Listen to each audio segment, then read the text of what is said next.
Let's speak to our correspondent Sue Turton, who's there. What's the latest, Sue? Yes, Nick, I just actually caught up with Senator McCain as he was coming from our hotel and asked him basically what he was doing here. He said he'd come to meet members of the Transitional National Council and members of the military to assess what the situation on the ground was. Of course, this is not the first time he's been to Libya. It's the first time he's been to Benghazi, because the first time he came was to Tripoli, when he met with Muammar Gaddafi 18 months ago to talk matters of state.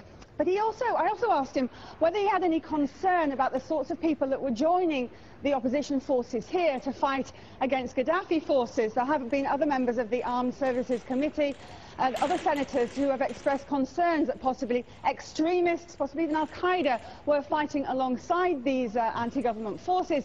His reaction to my question: why would I have concerns? They're my heroes. What about this news of drones being used? Apparently they're already flying. Yes, so far we hear they're only flying, more of a sort of reconnaissance mission going on in the sky. Apparently they can fly a lot lower, so they hopefully can find out a little bit more detail as to where Gaddafi is putting his armoury, where his troops are, hopefully maybe be able to tell the difference between what is an anti-government fighter and what is a Gaddafi fighter, because we had problems of them blowing up some of the anti-government forces here. Of course, we know that Senator McCain is probably the most hawkish of members of the Armed Services Committee, and he will have no problem with bringing in more military hardware. We do know, though, he does draw the line at not wanting to bring in ground troops from the US here. But the drone at the moment is just another part of the arsenal here to try and help the anti-government forces in their push westwards. So these two events combined, something's changing here, isn't it? US no longer taking a back seat. They were for a spell.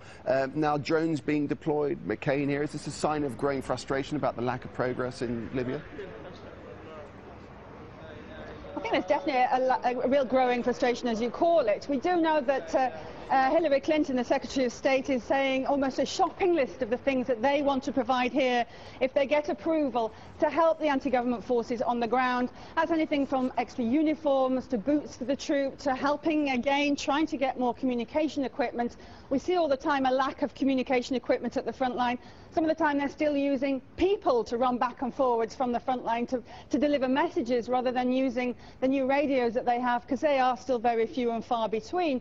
So I think the US effort still is very much to try and back the anti-government forces and not to do anything any more military-wise with their own forces. All right, Sue, thanks very much. That's the very latest from Benghazi. Thanks a lot.